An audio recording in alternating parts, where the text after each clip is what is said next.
പ്രിയമുള്ളവരെ, ഇന്ന് കർക്കിടകം 2 രാമായണ മാസം കമ്പരാമായണം ഭാഗം 2 സ്വാഗതം.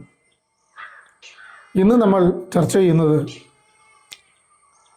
കമ്പരാമായണം രചിക്കാനുണ്ടായ സന്ദർഭത്തെക്കുറിച്ചാണ്. കഴിഞ്ഞ ഭാഗത്തിൽ നമ്മൾ മനസ്സിലാക്കി ശ്രീ കമ്പർ ചോഴരാജാവിൻ്റെ കവി സമാജത്തിലെ ശ്രേഷ്ഠനായിട്ടുള്ള കവിയാണെന്ന്. അതേ കവി സമാജത്തിൽ തന്നെ മറ്റൊരു ശ്രേഷ്ഠ കവി ഉണ്ടായിരുന്നു, ഒട്ടക്കൂത്തൻ. ഒട്ടക്കൂത്തനും ശ്രീ കമ്പരുമായിട്ട് പലപ്പോഴും ആശയപരമായിട്ട് കലഹിക്കാറുണ്ടായിരുന്നു. ഇത് മനസ്സിലാക്കിയ ചോഴരാജാവ് അവർക്കൊരു ജോലി കൊടുത്തു. തമിഴ് ഭാഷയിൽ രാമായണം രചിക്കണം. സേതുബന്ധനം വരെ ഒട്ടക്കൂത്തൻ രചിക്കും, ബാക്കി ഭാഗം കമ്പർ രചിക്കണം. രണ്ടുപേരും സമ്മതിച്ചു പോയി.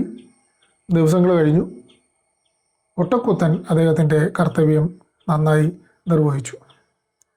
പൊതുവെ അലസനായിരുന്ന കമ്പർ ഒന്നും ചെയ്തില്ല. രാജാവ് പിറ്റേ ദിവസം തന്നെ രാമായണ കഥ ബാക്കി ഭാഗം അവതരിപ്പിക്കണമെന്ന് കമ്പരോട് ആജ്ഞാപിച്ചു. കമ്പർ കുടിലെത്തി രാമായണ കഥ എഴുതാനുള്ള ശ്രമങ്ങളൊക്കെ ആരംഭിച്ചു. രാത്രിയായി, അദ്ദേഹം ഉറങ്ങിപ്പോയി. പിറ്റേ ദിവസം ഉണർന്നു നോക്കിയപ്പോൾ ഒരു തേജസ് അദ്ദേഹത്തിൻ്റെ കുടിലിൽ നിന്നും പുറത്തേക്ക് പോകുന്നത് കണ്ടു.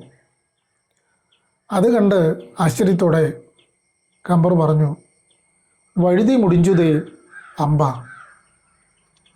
അപ്പോൾ ആ തേജോരൂപം പ്രതിവദിച്ചു,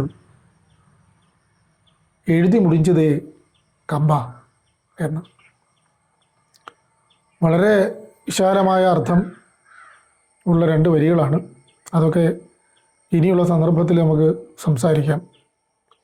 എന്തായാലും കമ്പർ നോക്കിയപ്പോൾ രാമായണം സമ്പൂർണമായി എഴുതി വച്ചിരിക്കുന്നു.